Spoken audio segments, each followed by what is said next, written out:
If frozen. Okay, we're live. Miles, what's up? Where you at?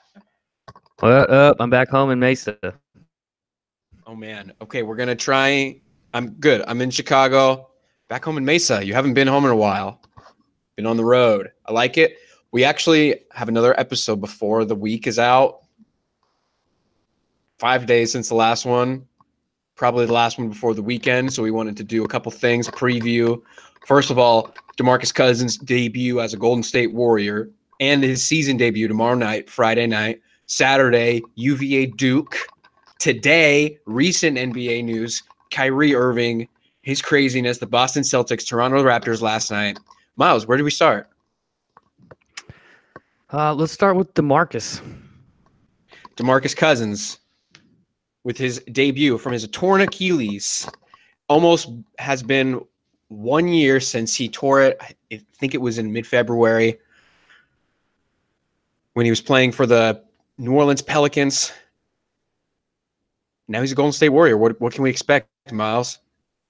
I think expectations should be fairly low.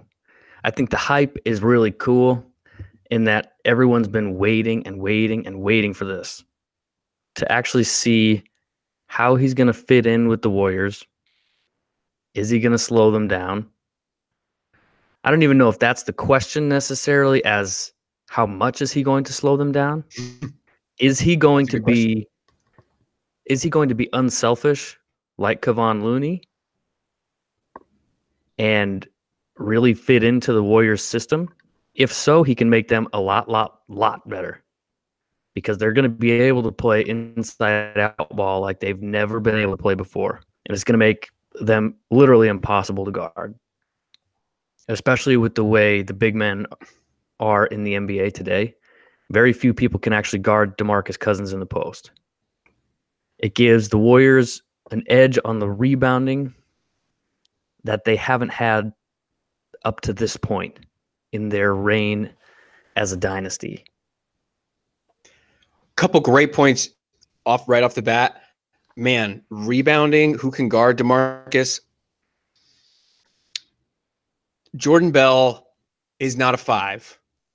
But what he is, he's a Draymond Green replacement for when you need to get rid of him. He probably won't do as many things as Draymond Green, but defensively, he can guard a lot of positions. He's not really a threat offensively.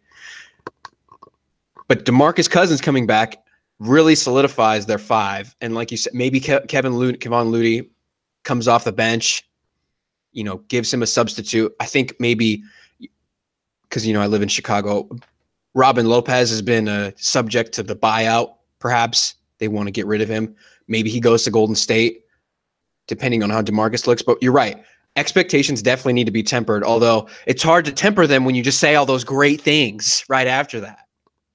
Yeah, like I said, the hype and the possibilities make it really hard to kind of back off of what maybe should really be expected. He's been out for a year. The NBA, honestly, in that time has changed a lot. True. Like the West is closer than it's ever been. I don't know for a fact, but I feel like in NBA history.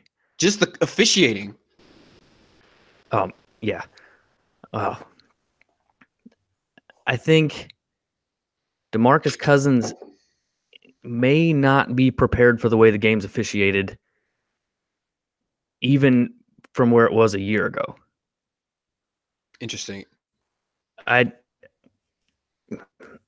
DeMarcus Cousins also makes the Warriors a little bit more volatile. Like, he picked up a technical, he ejected sitting on the bench. That's right. Steve Kerr is a little bit more wild than he was when he first signed on as head coach of the Warriors. And I think that's because of Kevin Durant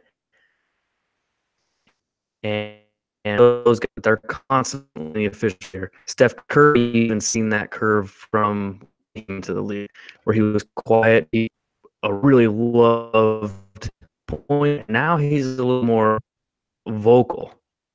And I think it's just everybody buying into. Well, I also think to add on to your point, because you're breaking up a little bit, you know, when the Golden State Warriors first began their dynasty, it was Andre Iguodala, Sean Livingston, who were the real leaders in the locker room. And now you look at it, you're Draymond Green, Steph Curry, and Klay Thompson, and Kevin Durant, who adds his own level of. He's kind of a pessimistic guy. He's kind of like a blunt guy. Tell CJ McCollum to his face, y'all don't have a chance, which he's right. But, you know, I bet over the course of a season, you know, a superstar like him commands a lot of respect from his teammates, and you know what I'm trying to say. And adding DeMarcus Cousins is another big personality, big entity, wide receiver, diva. You know, diva. I don't think DeMarcus is that bad, and I think they get along together. I just think that, you know, when things aren't going well, tempers will run high. Yes. So the core point, when it doesn't go in the way of the Warriors, does this team fall apart? And when they're on the road, say playing against a really disciplined team like the Spurs, who are very good at home, not so much away, but who have very good and passionate fans, is this team at risk for falling apart? I mean, we just saw their 51 first quarter in Denver the other night. I think when they're on, they're on. I mean, and to your point about the bigs changing in the league, I think DeMarcus has a unique skill set that allows him to be on the perimeter a little bit more. I think he showed that in New Orleans. He can step out and make a decent, you know, number of threes. He can be aggressive. He can be like a Joel Embiid, you know, step out to he won't be as a sharpshooter like Kristaps, you know, or Dirk back in the day, what have you, Donyell Marshall. But I think, you know, and it a lot depends on his kind of his conditioning. That's going to be a challenge, but man, in mid-April, I can really see them hitting a real stride, like they already have shown the ability to right now.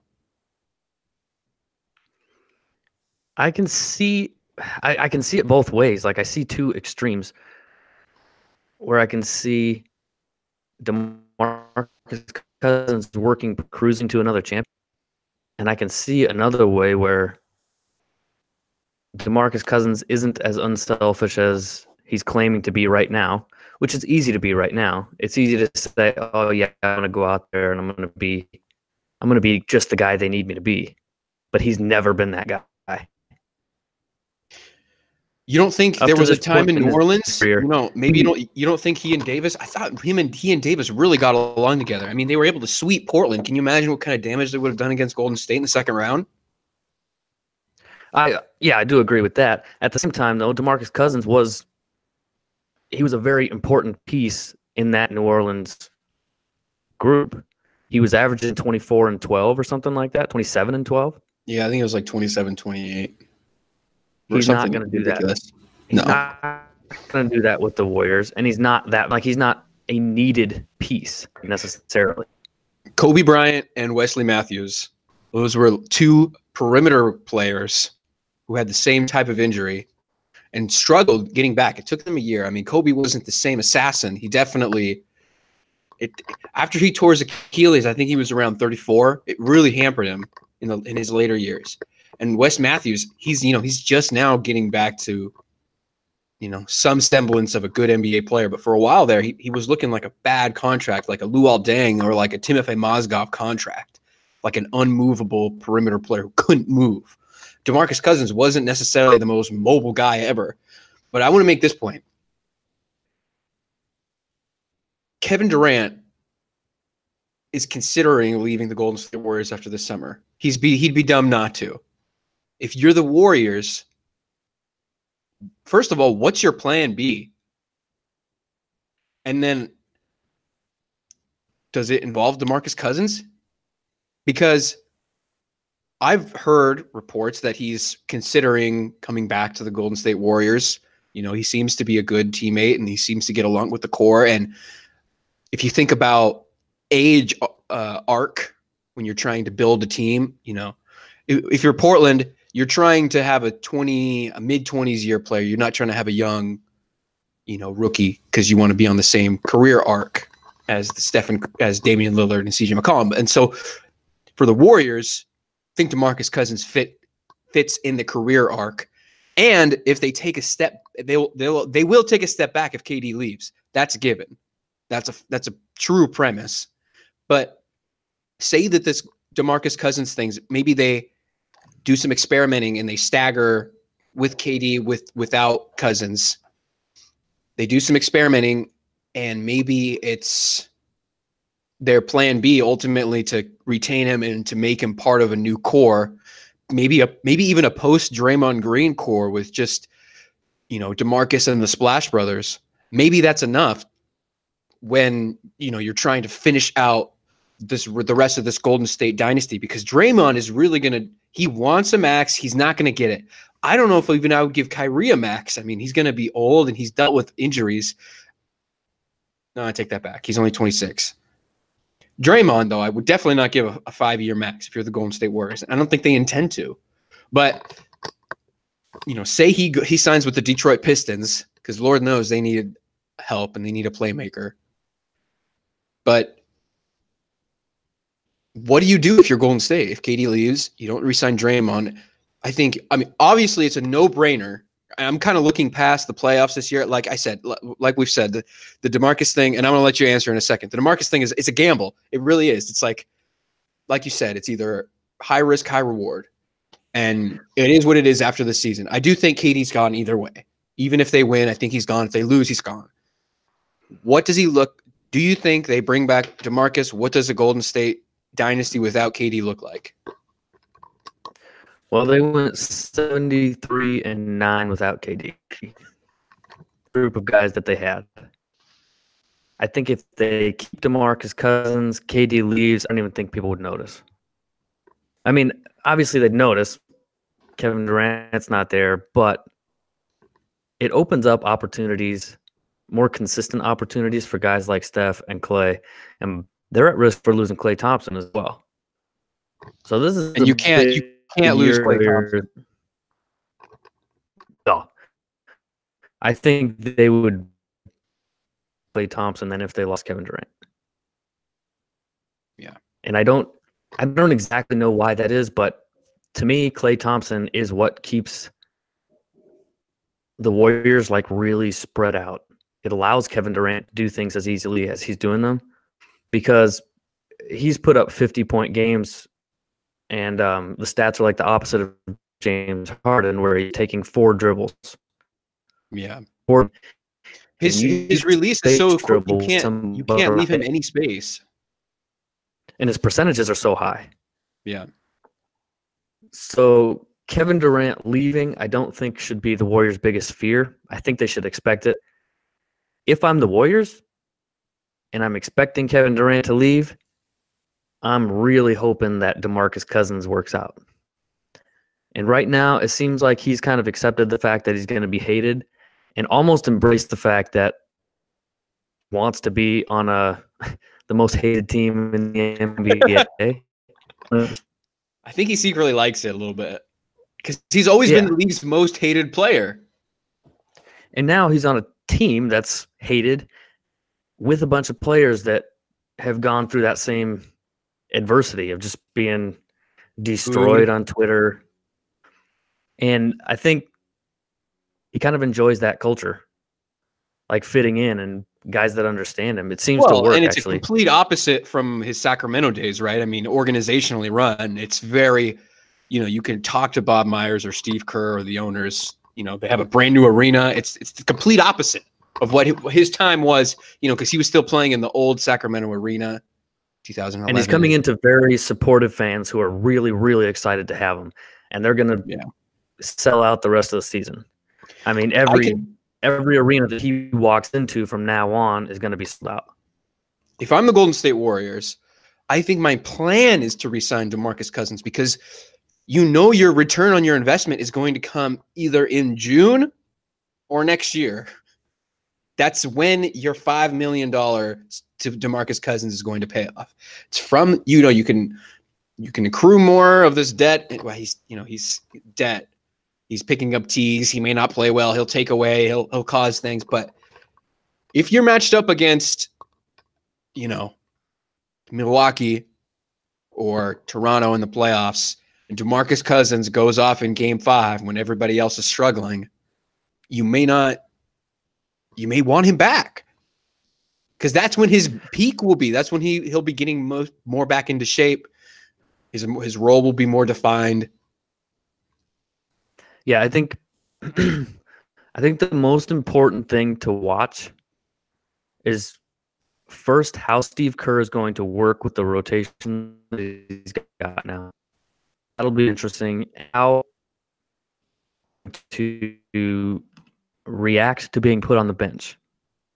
Because right now, the way that they're using Looney is like, oh, we need a big man. This team is playing big on us. We're playing New Orleans tomorrow. We're going to need Looney. We're playing Portland tomorrow. Nurkic is going to be all over the place. We're going to need Looney. And then they're going to play smaller teams where, like maybe you're playing the Lakers. I guess they've got JaVale McGee, but still, like, he doesn't have like a big man. I'm having a tough time coming up with a good example.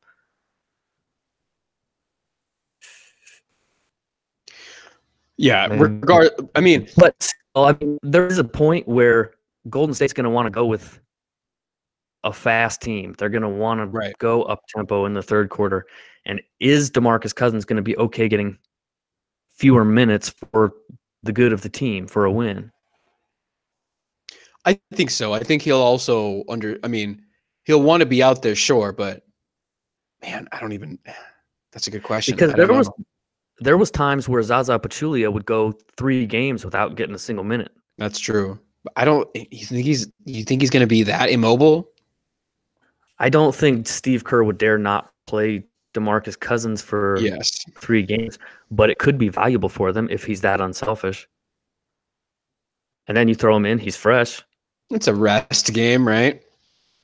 Yeah, the big men back in the day used to complain about how they never had, the guards, they never had a day off, while the big men could kind of rest certain games and kind of float through the motions. And I think that's truer now than ever before. And it's kind of exciting, I think, the way the Warriors play, where Looney seems to be a luxury for them, not necessarily, or not a necessity. I think DeMarcus Cousins should be treated the same way. Based on his salary, that's what his value is. It'll be interesting if they can play inside out with him. It definitely all starts from the 3-point line. And I think, you have to guard Steph Curry out 35 feet. And I'm interested to see from this point if the Warriors' 3-point percentage can improve from what it already is, which is already fantastic. But it should improve. If DeMarcus Cousins is drawing the attention that he should, it should open up the perimeter for the Warriors even more than it already is. And it should make their job very easy. Well, speaking of teams peaking at the right time, the Boston Celtics just beat the Toronto Raptors last night.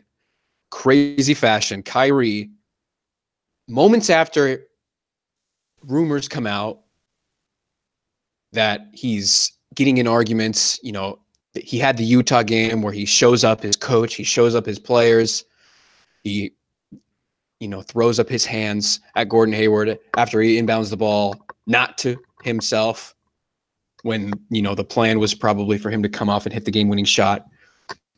He, makes his comments publicly to the media. And now... immature move.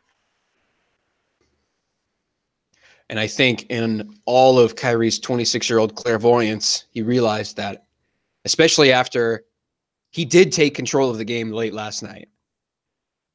The score was tied, and it was Kyrie versus Kawhi, essentially. And Kyrie made a couple plays.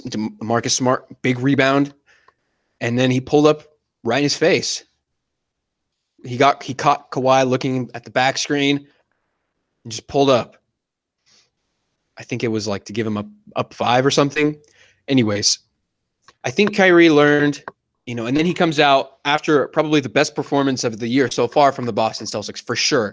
The one time that they looked like, a title contender, the Toronto Raptors came out, punched them in the mouth, and they were still able to pull off a win. Where was I going? Kyrie comes out and makes his LeBron comments. I apologize to LeBron. I said I was sorry. And then you hear the LeBron side, via his ESPN leak. We won't say his name because we're not affiliated, but Vian Vindvorst. And he comes out and says that LeBron was surprised by the phone call, taken off a beat. But it was, welcomed and a surprise. Miles, we're both 25, 26. We're the same age as Kyrie. We're millennial men. Granted, we haven't made multi-million dollars and we're not superstars in the NBA, but we both know what it feels like to be wrong and to say you're sorry. And that's pretty much exactly what I think he should have done. I think he had shown poor leadership towards Jaylen Brown and to the Boston Celtics by blaming them in the media publicly. I think he realized that he was doing what LeBron James was doing to him. When you want, LeBron James had control of the Cleveland Cavalier franchise, and that's what Kyrie coveted. When he finally had it, he ended up doing the same leadership style things that LeBron did when LeBron was just trying to keep his power by bringing in his guys. Kyrie's trying to do the same. He's trying to have the offense run around him. He wants the guys essentially to spot up in the corner and let him do his thing because he's a very ball-dominant player. And it worked off of an unselfish superstar like LeBron James, but now he's transitioning into a leadership facilitator role, and it's been an adjustment. I think he should have said sorry. I think he should have apologized.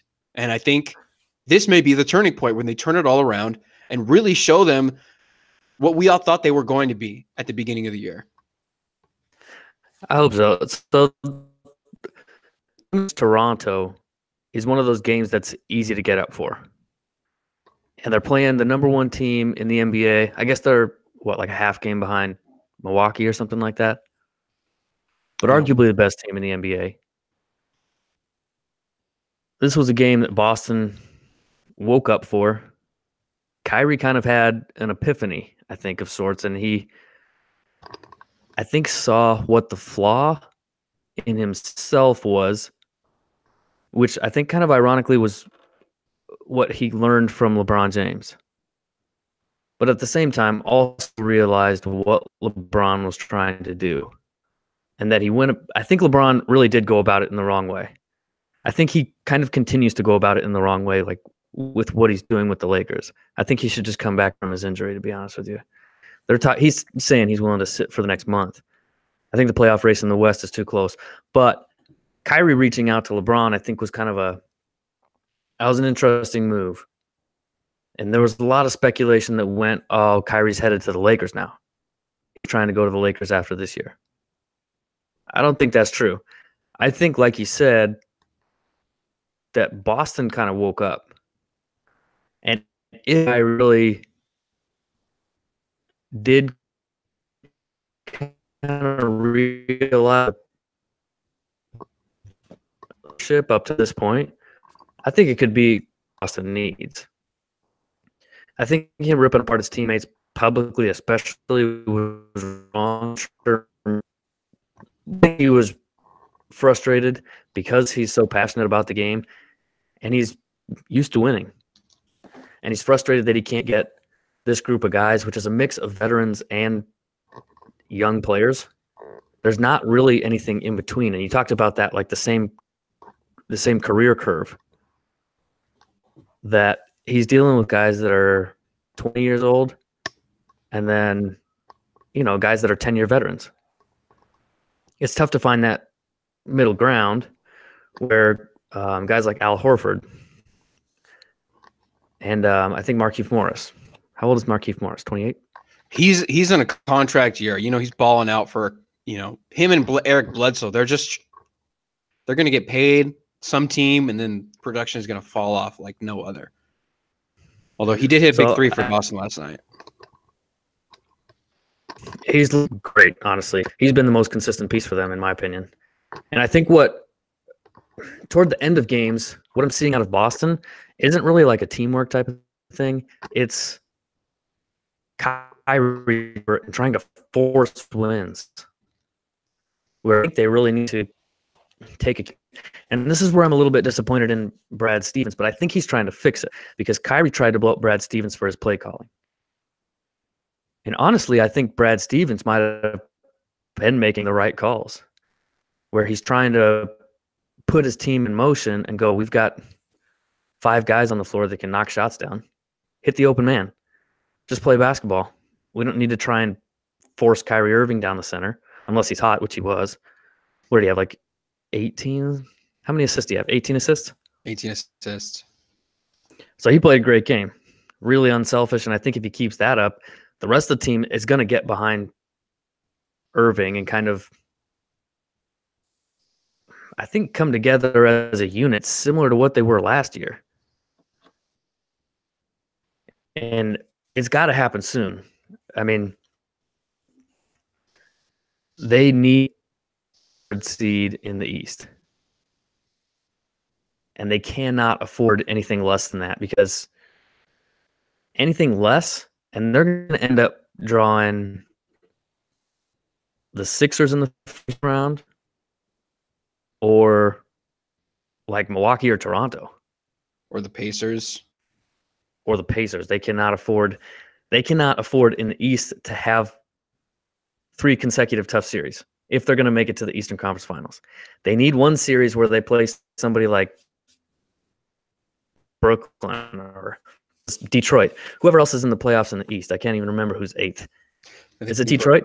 Yeah, but Brooklyn was. I think Detroit's on fire right now. I don't think that. I think Detroit's ever since their 8-0 start, they haven't won. But I agree. Boston, they need a lot. I think,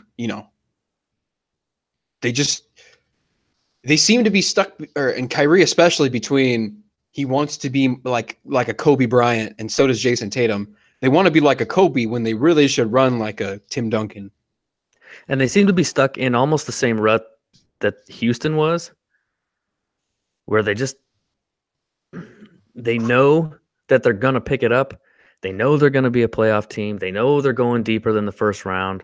There's no way they get upset in the first round unless I don't see it happening. I mean, even if they play a team like Toronto, I could see them beating Toronto. If they put it all together, like if playoffs started today, I think they'd be a totally different team. Yeah. Because we saw the games that this team wakes for and goes, okay, we need to come together and win this game 40 and just give up halfway through. They got to play 48 minutes of basketball. That's what they did against Toronto and showed what they're capable of doing. They're capable of being the best. I think my prediction anyway, is that this is kind of a turning point for Boston. Kyrie Irving came out publicly, said he made some error in judgment and publicly blew his team up, kind of realized it, apologized to LeBron for being that same guy, and now they need to move on. And they need to focus on drawing a home seed. The apology to LeBron is interesting because I think, he also apologized to Jaylen Brown. I think so many guys in the league look up to LeBron. And I think by Kyrie apologizing, it's almost like it sets him on an equal status amongst his peers. You know what I mean? It's like they're more equally, because I bet there might have been a part in the conversation where LeBron might have admitted some guilt in the relationship too. And they would and when they look back in this in NBA history, they'll associate it like a Shaq, Kobe, Kyrie, LeBron. And I think by doing that, it elevates him amongst his own teammates. That is a really good point, actually. Like Because apologizing so to many guys, LeBron. Yeah, you're right. so many guys want to be like LeBron. They want to be business moguls. They want to have their boys in. I think Katie's a classic example of that. Rich Paul and LeBron's posse by Phil Jackson is almost ran the Cleveland Cavaliers.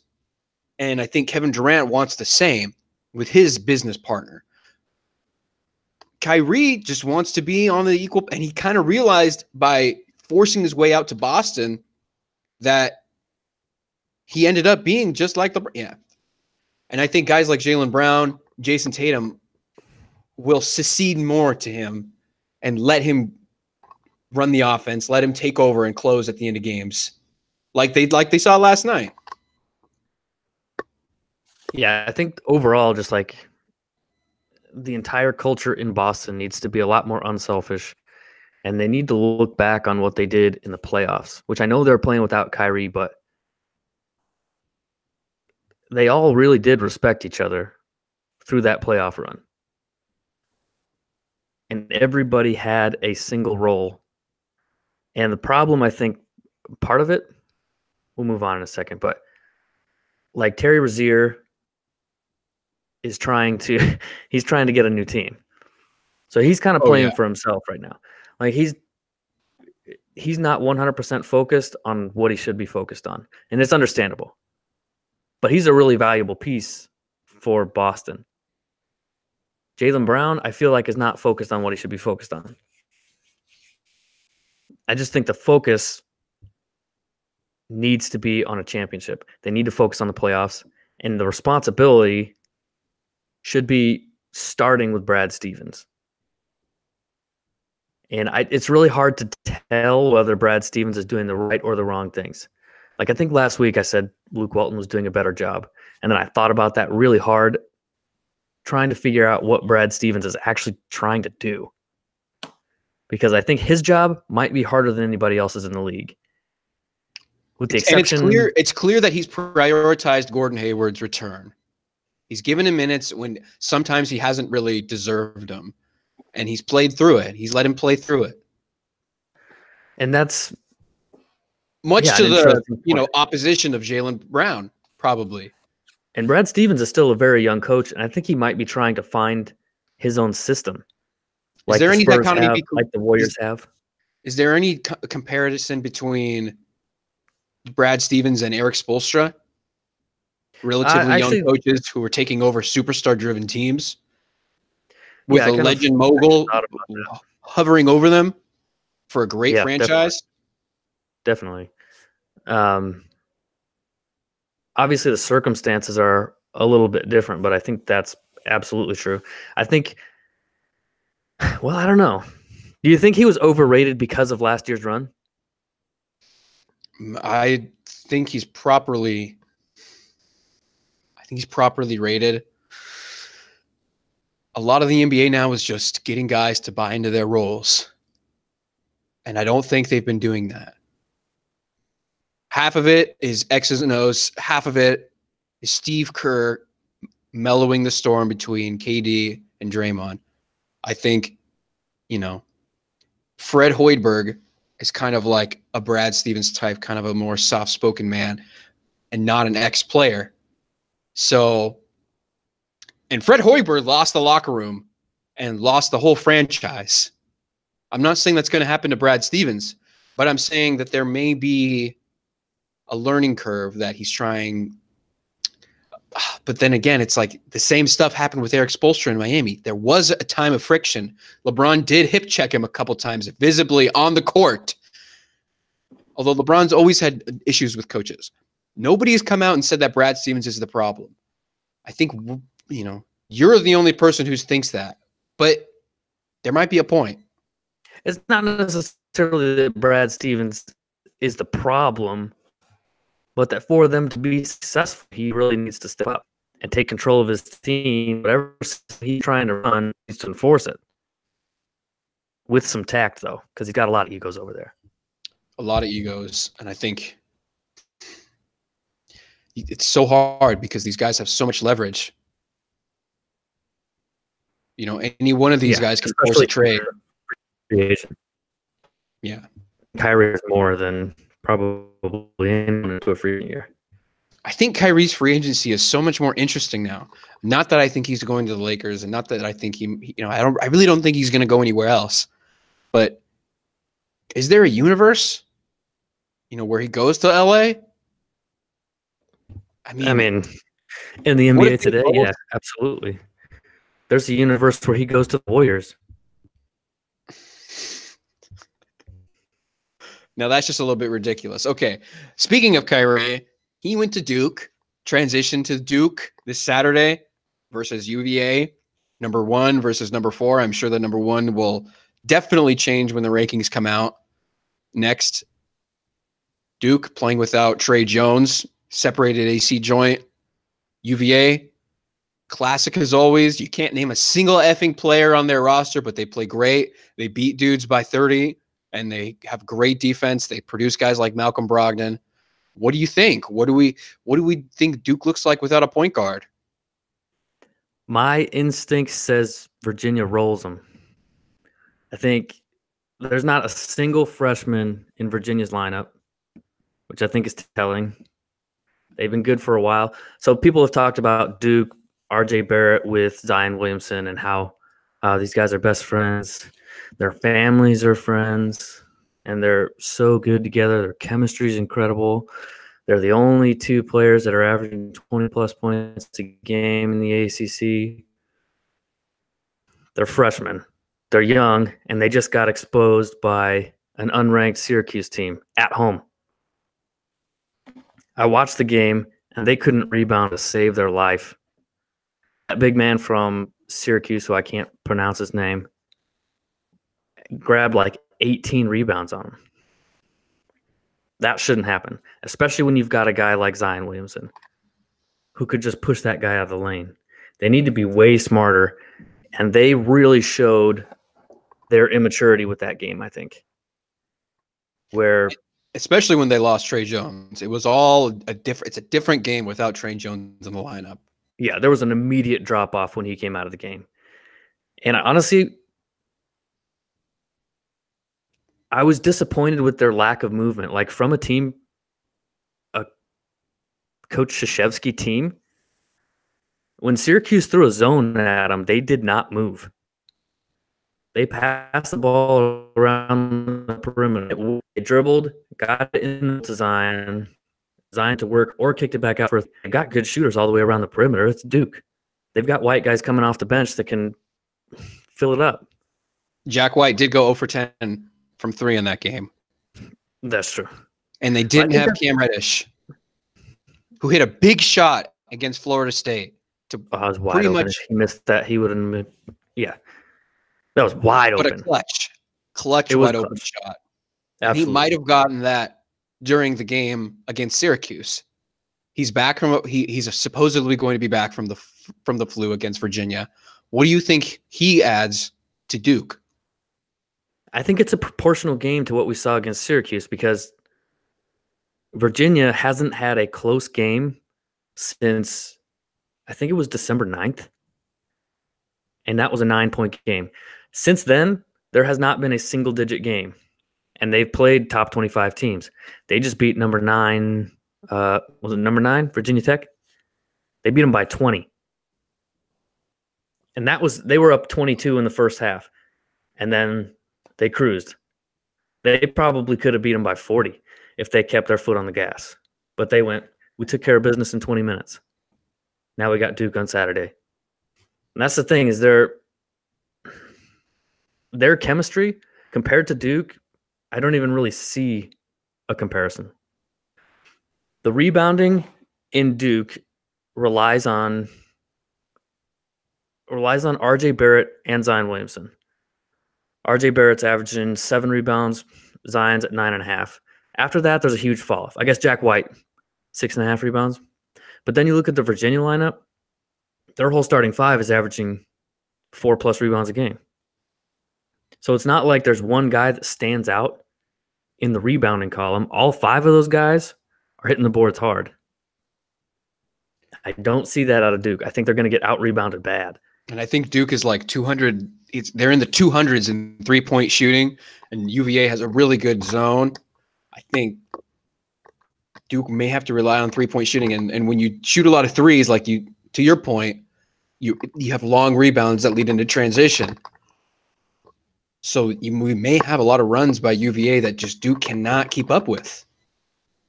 But I think I'm gonna predict Duke wins this game. I think they pull it out. I think it's going to be interesting. I think Coach K is really going to have to do coaching now. Surprise! You don't just get to walk to the championship with Trey Jones because, separated shoulder, you're out a couple months. I'm sorry, but it's January. Even if he comes back, you're going to have to adjust. I honestly think Zion should run the offense. I don't see why not. At least run the backup point. He's a great passer in transition. Just let him go. Just say, Zion, you get the rebound and you go. I think I don't think RJ he's not there as a player yet. When RJ Barrett has his own NBA franchise, he may turn out to be a DeMar DeRozan facilitator later in his career. Right now, he's a pure scorer. And right now, Zion is not really a good shooter because he hasn't had to shoot. He can just out-athlete people to the rim. So, and Syracuse from that point, dared him to shoot. Right. Zion's lack of shooting and RJ's lack of playmaking at this stage in their career, we may look back and say, wow, they're both really good at both of those things. But now that's the question going forward for me, the whole rest of the season for Duke. Because it's very clear that he didn't recruit a second point guard behind Trey Jones because he knew that he was going to run the offense. And it's really interesting. You add – I don't know. I think it was number 15. He's a long, white shooter for Duke, and he really doesn't handle the ball, but he's a good shooter and he's a good finisher because he's so long. That kid. Is it Alex O'Connell? Yeah, O'Connell, Jack White, Williamson, RJ Barrett, and Cam Reddish.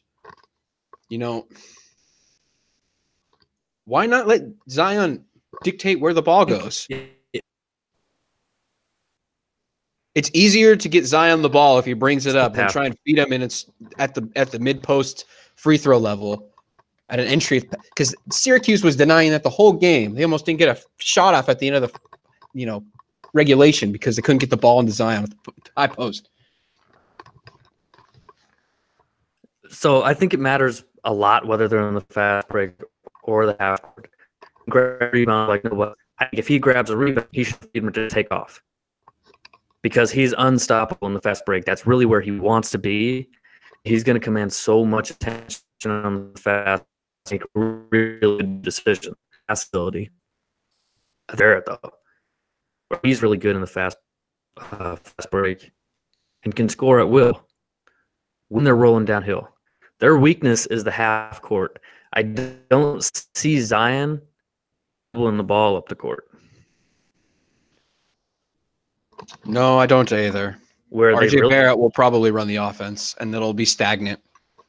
Because if I'm Virginia, and I see Zion Williamson dribbling the ball up the court, I'm going, we got this in the bag. I'd play him full court. Make him try to run the ball up the court. Why not? Honestly. I think RJ Barrett is a better handler. That's not even a question. I would agree with that. I would agree. I mean, obviously, if they press. And the thing that's interesting about Virginia is they're not a fast break team. Syracuse was a quick team. They kind of played into what Duke wanted to see, I think, where Duke wants to play the up-tempo game. But they saw that zone, and all of a sudden, it got into their core game now. And Duke does not do well in the half court. Yeah, to an unranked team at home. Player got the number 9 seed. They're thinking a little bit. We just lost to an unranked team. Can we actually hang with these guys? I don't know if that's true, but it my. They're without trade. Which one is it? I think we're having some technical difficulties. Tyus You're going off, Miles. I can't. You're breaking up. All right. Virginia's my call. Virginia's the call. That's what I say. I think you're back now. Sorry, I didn't mean to interrupt your monologue. No, it's good. I was saying a lot of good things. I know, and I missed a lot of them.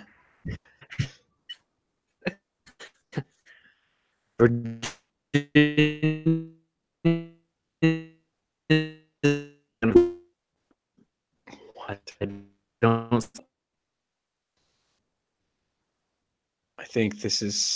I think we have to end because I don't think this is going to continue, unfortunately.